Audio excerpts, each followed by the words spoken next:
Namaskar. India and its great temples are not just architectural wonders.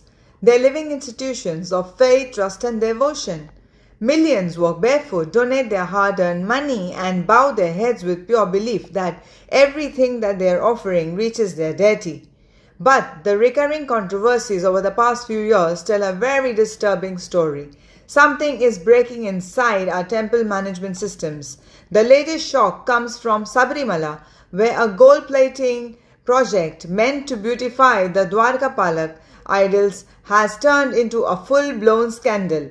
Vigilance reports have revealed unexplained gaps, missing documentation, and nearly 476 grams of unaccounted gold, raising the possibility of organized misuse. The Kerala High Court has come down heavily on Travancore Devasam Board, ordering seizure of records, while Enforcement Directorate has stepped in to examine the potential of this financial crime. Devotee organizations too are raising alarms, not just because of the gold, but because of poor facility, chaotic preparations, and a sense of basic respect for pilgrims being eroded. But Sabarimala is not an isolated case. Over the last 2 to 3 years, temple after temple has been hit by controversy that exposes deeper systemic issues. At Tirumala, a Parakamani clerk was caught stealing money, only for authorities to discover irregularities so large that a clerk could donate property worth 14 crore rupees after getting caught. In another case, an SIT nearly found that 60 kgs of adulterated ghee worth 250 crore was used in Tirupati laddus over 5 years, over which I have already spoken very recently. One of the worst food-related frauds linked to a temple. In Kedarnath, a priest allegedly involved in gold plating scam of 125 crores, where he claimed that the brass was being passed off as gold. While the state probes denied the extent, the controversy still pointed to poor communication, lack of transparency, and extremely weak oversight. Even huge pilgrimage hubs like Badrinath and Kedarnath weren't spared. Fake QR codes were placed near donation spots, tricking devotees into transferring money to private accounts instead of the temple fund. In Puri, the disappearance of the Ratna Bhandar keys, sparked enrage amongst public outrage. How can the treasury of Lord Jagannath have missing keys?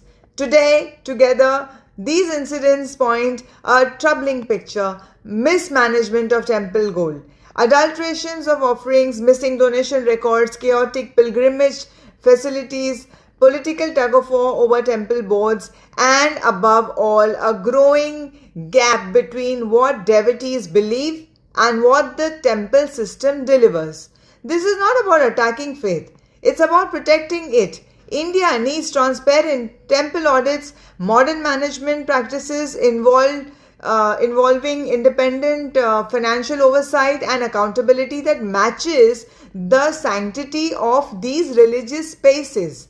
Devotee offerings must never be opportunities for corruption. Pilgrimage must never be reduced to mismanagement and crowd chaos. The Sabarimala incident is a wake-up call. If we do not strengthen our temple governance today, we risk failing the very devotion of devotees who uphold these sacred traditions with unwavering devotion. Faith deserves honesty. Temples deserve sincere accountability, and India deserves systems that are pure as their prayers being offered within those holy walls. At every stage, every minute, some corruption is going on in some state of this country. If the center or the state authorities are aware, then why don't anyone take action? Why doesn't anybody get involved into this and ensure that this is being stopped? Or are they expecting that we should change our faith system? Every religion or every religious places almost have the same suffering and commercialization. Who must be blamed and punished for such crimes? I wonder, who must we doubt? Our people are getting rebellious, and one day, I guess, if the masses of all the religion will come together, we can eradicate these vultures who are in power. Even youngsters like students who stand for the truth and do dharnas get beaten up by the police and are threatened by the politicians. Sometimes I feel we know the answers to questions like who, why, or the repercussions of speaking up the truth, but then someone must. I'm happy to speak the truth and as a fearless Indian, but I think we all should. Jai Hind, Bharat Mata ki Jai.